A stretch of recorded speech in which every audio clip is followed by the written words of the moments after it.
create ကိုလုပ်ပြီးရင်ကိုယ့်ရဲ့ file ကိုနှိပ်ပြီးတော့ကိုက video ယူရမှာ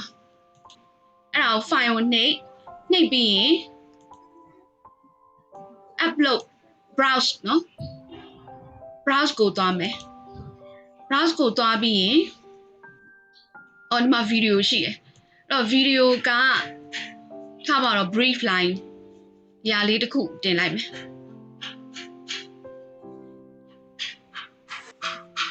mindfulness practice အဲ့ဒါလေးကိုတင်ပြီးရင်သူက 10 in လောက်ရတယ်ကိုကအရင်ရိုက်ထားရယ်နော်ကိုဗီဒီယိုအရင်ရိုက်ထားရယ်ပြီးရင် file ထား yes ရပြီကိုမရိုက်ထားရင်တင်လို့မရဘူးပေါ့နော်ကိုရိုက်တော့မှတင်လို့ရတယ်ဟုတ် file နဲ့ကနေတော့ဟုတ် file နဲ့ကနေသွားတယ်အခုဆိုရင် तू ကရောက်သွားပြီဆိုရင်တွေ့လား turn it in နဲ့ turn it in when you're ready to submit all of your files for this assignment remember to turn it in သူကတေးသေးချပြောတာကျမလည်းအခုမှသုံးလာဆိုတော့သူကအဲ့လိုစာသားလေးပြည့်ရနော် turn in လုပ်လိုက်ရင်နောက်တစ်ချိန်ထပ်နေရနော် turn in ဆိုတာမပြီးသေးဘူးနောက်တစ်ချိန်ထပ်နေတော့မှကျမစီရောက်တယ်ဒီမို့ဆိုရင် तू ကအပြင်ထွက်နေတယ်နင်းပေးလို့မရအောင်အမှတ်ပေးလို့မရအောင်အဲ့လိုရှိတယ်အဲ့ဆိုဒါကျမ submit လုပ်ပြီးသွားပြီတခုclass work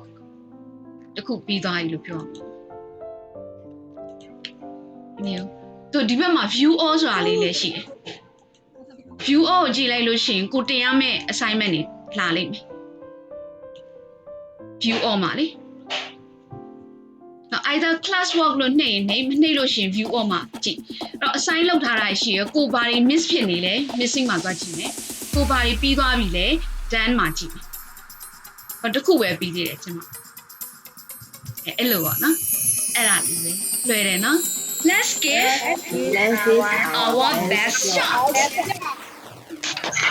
see you next week at 2:30 p.m. see you thank you very much thank you love you love you love you thank you